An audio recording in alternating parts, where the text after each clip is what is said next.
Assalamualaikum sahabat pelajar. Mau tahu cara cepat belajar analisis statistik non-parametrik? Atau masih bingung dengan langkah-langkah di SPSS? Perkenalkan, namaku Siti Miftahul Jannah, NIM 1851003. Mau tahu cara mudah belajar statistik non-parametrik? Yuk belajar statistik non-parametrik. Oke, kita mulai pada definisi statistik non-parametrik.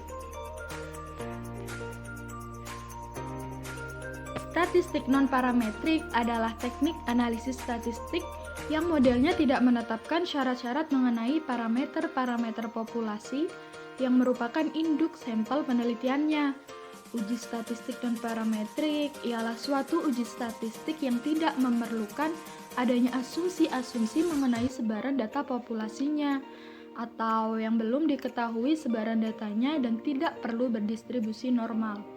Jadi, yang lebih jelasnya bahwa statistik non-parametrik adalah teknik analisis statistik dengan variabel yang bebas, tidak terikat pada sebaran data dan tidak perlu berdistribusi normal. Selanjutnya, ciri-ciri analisis statistik non-parametrik adalah nomor 1, prosedur non-parametrik. Dalam prosedur non-parametrik, fokus hanya pada beberapa karakteristik dibandingkan dengan parameter populasi. Selanjutnya, prosedur bebas sebaran atau free distribution yang tidak terpaku pada asumsi distribusi data tertentu. Oke, go! Keunggulan dan kekurangan statistik non-parametrik. Untuk keunggulan statistik non-parametrik, yang pertama, yang perlu diketahui adalah perhitungan-perhitungannya dapat dilakukan dengan cepat dan relatif lebih mudah. Jadi, gampang buat kalian untuk belajar statistik non-parametrik. Yang selanjutnya, untuk memahami konsep dan metodenya tidak memerlukan dasar matematika serta statistika yang mendalam. Selanjutnya, efisiensi teknik-teknik non-parametrik lebih tinggi dibandingkan dengan metode parametrik untuk jumlah sampel yang sedikit. Selanjutnya, kekurangan statistik non-parametrik. Yang pertama, jika asumsi statistik parametrik terpenuhi, penggunaan uji non-parametrik meskipun lebih cepat dan sederhana akan menyebabkan pemborosan informasi. Yang kedua, prinsip-prinsip perhitungan dalam statistik non-parametrik memang relatif lebih sederhana. Namun demikian, proses atau tahapan perhitungannya seringkali membutuhkan banyak tenaga, serta lebih membosankan. Untuk yang terakhir, jika sampel besar, maka tingkat efisiensi non-parametrik relatif lebih rendah dibandingkan dengan metode parametrik. Bahas mengenai jenis analisis statistik non-parametrik. Yang pertama, ada uji tanda. Pengujiannya untuk meneliti perbedaan dalam suatu kelompok. Yang kedua, ada uji mean-widthing, jumlah peringkat. Pengujiannya untuk membandingkan dua sampel bebas. Selanjutnya, ada analisa varians dengan menggunakan peringkat Kruskal-Wallis. Pengujiannya untuk membandingkan 3 kelompok atau lebih. Analisa varians 2 jalur Friedman. Pengujiannya untuk membandingkan 3 kelompok atau lebih dengan menggunakan 2 faktor yang berbeda. Selanjutnya, yang terakhir ada koefisien korelasi peringkat Spearman. Pengujiannya untuk mengetahui hubungan korelasi linier antara dua perubah. Oke, masih kurang paham? Yuk ke kriteria prosedur metode non-parametrik. Yang pertama, ada metode harus mempergunakan data pengamatan dengan skala nominal. Kedua, metode harus mempergunakan data pengamatan dengan skala ordinal. Dan yang terakhir, metode harus mempergunakan data pengamatan dengan skala interval atau rasio di mana fungsi variabel acak atau random variable tidak dinyatakan kecuali untuk parameter yang tidak diketahui dan berhingga banyaknya. Sekarang kita akan membahas skala pengukuran statistik non-parametrik. Pada skala pengukuran statistik non-parametrik, Stephis mendefinisikan 4 macam skala pengukuran statistik non-parametrik. Yang pertama, ada skala nominal.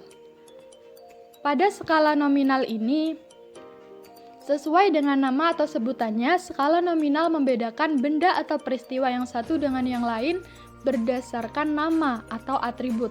Skala ini merupakan skala yang paling lemah di antara keempat skala pengukuran. Seperti contoh, ada laki-laki dan ada perempuan, ada tua dan ada muda. Selanjutnya, pada skala ordinal. Pada skala ordinal ini, pengukuran ordinal memungkinkan segala sesuatu yang disusun menurut peringkat masing-masing. Apabila kita ingin melakukan peringkat atau ranking terhadap sebuah benda berdasarkan suatu ciri tertentu, kita dapat menetapkan nomor 1 untuk benda yang cirinya lebih tinggi, dan nomor 2 yang cirinya sedang, dan nomor 3 yang cirinya rendah. Selanjutnya, kita masuk pada skala interval. Pada skala interval ini dapat diterapkan bila benda atau peristiwa yang kita selidiki dapat dibedakan antara satu dengan yang lain, kemudian baru deh diurutkan. Dan bila mana perbedaan antara peringkat yang satu dengan yang lain mempunyai arti, skala ini memiliki titik nol yang diambil seberang. Seperti contoh, yang paling jelas bagi kita adalah pengukuran temperatur dalam suatu derajat Celcius. Unit pengukuran dan titik nol pada pengukuran suhu adalah sebarang yang berlainan untuk kedua skala tersebut. Untuk skala yang terakhir adalah skala rasio. Pada skala rasio, pengukuran ini mempunyai sifat-sifat yang sama seperti skala terdahulu atau interval, dengan tambahan bahwa perbandingan atau rasio di antara masing-masing pengukuran mempunyai arti. Pengukuran rasio yang sering dilakukan adalah pengukuran tinggi badan dan berat badan. Paham dengan skala pengukuran? Kita lanjut. Selanjutnya adalah macam-macam uji dalam statistik non-parametrik. Yang pertama, ada prosedur untuk data dari sampel tunggal. Yang kedua, prosedur untuk data dari 2 kelompok atau lebih sampel bebas independen. Yang ketiga, kelompok untuk data dari 2 kelompok atau lebih sampel berhubungan atau dependen. 4. Korelasi peringkat dan ukuran-ukuran asosiasi lainnya. Sudah paham dengan materinya? Kita langsung masuk pada studi kasus. Pada studi kasus ini, saya menggunakan uji Mann-Whitney. Apa itu uji Mann-Whitney? Ayo kita cari tahu. Uji Mann-Whitney merupakan salah satu uji statistik beda yang mempunyai ciri sampel bersifat independen. Sampel independen artinya satu pengukuran variabel tidak langsung terkait dengan pengukuran variabel satunya. Selain sampel independen, uji Mann-Whitney digunakan jika skala data berbentuk ordinal. Bentuk ordinal salah satu disebabkan karena sistem perhitungan pada uji Mann-Whitney menggunakan ranking. Lanjut, kita langsung fokus pada data yang telah kita dapat dari penelitian yang dilakukan untuk mengetahui perbedaan dukungan keluarga terhadap peningkatan mahasiswa berprestasi. Berdasarkan hasil penelitian tersebut, maka diperoleh data seperti itu.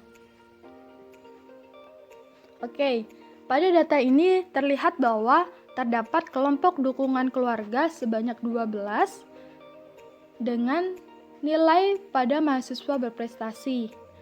Sedangkan untuk kelompok tidak ada dukungan keluarga bagi mahasiswa berprestasi ada 15. Oke, sekarang sebelum kita lanjut ke analisisnya, kita harus menentukan hipotesis dan standar penerimaan hipotesis. Untuk menentukan hipotesis, HO yang dipakai adalah tidak ada perbedaan perilaku dari mahasiswa berprestasi yang mendapat dukungan keluarga maupun tidak. Dan untuk HA-nya, terdapat perbedaan perilaku dari mahasiswa berprestasi yang mendapat dukungan keluarga maupun tidak. Yang kedua ada standar penerimaan hipotesis. HO-nya diterima bila nilai U hitung lebih besar dari U tabel. Dan HA-nya ditolak jika nilai U hitung lebih kecil dari U tabel. Masih bingung? Yuk kita langsung ke langkah-langkah analisis. Sebelumnya kita harus buka SPSS terlebih dahulu. Saya di sini menggunakan SPSS 16, maka akan muncul gambar seperti ini. Pada gambar di sini terlihat bahwa data yang sudah saya ambil dari peneliti tersebut saya masukkan ke dalam kolom mahasiswa berprestasi. Kenapa di sini ada banyak? Karena di sini saya gabungkan nilai dari mahasiswa berprestasi antara yang memiliki dukungan keluarga dan yang tidak mendapat dukungan keluarga. Dan setelah itu kita aktifkan nih variabel view. Setelah itu kita isi deh nama. Namanya terserah yang ada di data kalian. Untuk values kita klik dan akan muncul tabel seperti ini. Pada tabel ini kita harus mengisi values label. Pada kolom value kita isi nomor 1, labelnya kelompok dukungan keluarga, setelah itu tekan add. Setelah dimasukkan ke kolom yang di bawah yang gede, kita kembali lagi ke kolom value, pilih nomor 2, labelnya kelompok tidak ada dukungan keluarga. Jadi ini yang membedakan mana kelompok yang memiliki dukungan keluarga dan mana kelompok yang tidak ada dukungan keluarga. Setelah itu tekan OK, maka tampilannya akan menjadi seperti ini. Selanjutnya kita mulai nih analisis. Klik analisis yang di atas nih, yang ada panahnya. Kemudian pilih non-parametric test. Setelah itu pilih 2 independent sample. Kemudian klik deh. Maka gambar akan menunjukkan seperti ini. Setelah ada gambar, masukkan mahasiswa berprestasi pada tes variabel list dan masukkan dukungan keluarga pada grouping variable. Setelah itu, tekan define group yang berada di bawah grouping variable. Maka setelah ditekan akan muncul seperti ini. Pada grup 1, pada grup 2, pilih 2. Ini yang terakhir kok. Oke, klik option pada pojok kanan atas seperti yang ada di panah. Maka akan muncul label baru yang lebih kecil. Setelah itu, klik deskriptif atau centang aja di deskriptif di kolom statistik, kemudian tekan continue. Setelah ditekan continue, maka label yang kecil itu akan hilang. Setelah itu baru deh klik OK. Maka analisis muncul. Oke, untuk analisisnya kita harus interpretasi nih. Cara menganalisisnya bahwa nilai N pada mahasiswa berprestasi dan pada dukungan keluarga sama-sama 27. Untuk mahasiswa berprestasi, min-nya 19,00 dan bagi dukungan keluarga, nilai min sebesar 1,56. Bagi standar deviasi, untuk mahasiswa berprestasi sebesar 5,745 dan dukungan keluarga sebesar 0,506 dengan minimum dan maksimum yang berbeda. Dapat dilihat bahwa terdapat output dari uji Mann-Whitney. Output tersebut dapat diimplementasikan subjek yang mendapatkan dukungan keluarga sebanyak 12 subjek dengan rata-rata ranking 6,5 dan total ranking sebesar 78,00. Pada kelompok yang tidak mendapat dukungan keluarga sebanyak 15 subjek dengan rata-rata ranking 7. Subjek yang mendapatkan dukungan keluarga sebanyak 12 dengan rata-rata ranking 6,50 dan total ranking sebesar 78,00. Dan untuk subjek yang tidak mendapatkan dukungan, terdapat 15 subjek dengan rata-rata ranking 20 dan total ranking sebesar 30. Selanjutnya, terdapat output terakhir yaitu tes statistik. Pada analisis tes statistik dapat dilihat berdasarkan hasil analisis diperoleh hasil bahwa nilai mean Whitney U adalah 0,000 dan nilai signifikasi sebesar 0,000. Jika akan mengambil kesimpulan apakah hipotesis diterima atau ditolak, kita dapat membandingkan nilai U-tes hitung dibanding dengan U-tes tabel, atau membandingkan nilai signifikasi dengan nilai alfa yang sebesar 0,05. Berdasarkan hasil analisis dapat diambil keputusan bahwa terdapat perbedaan yang cukup signifikan antara perilaku mahasiswa berprestasi yang mendapat dukungan keluarga dan mahasiswa berprestasi yang tidak mendapat dukungan keluarga.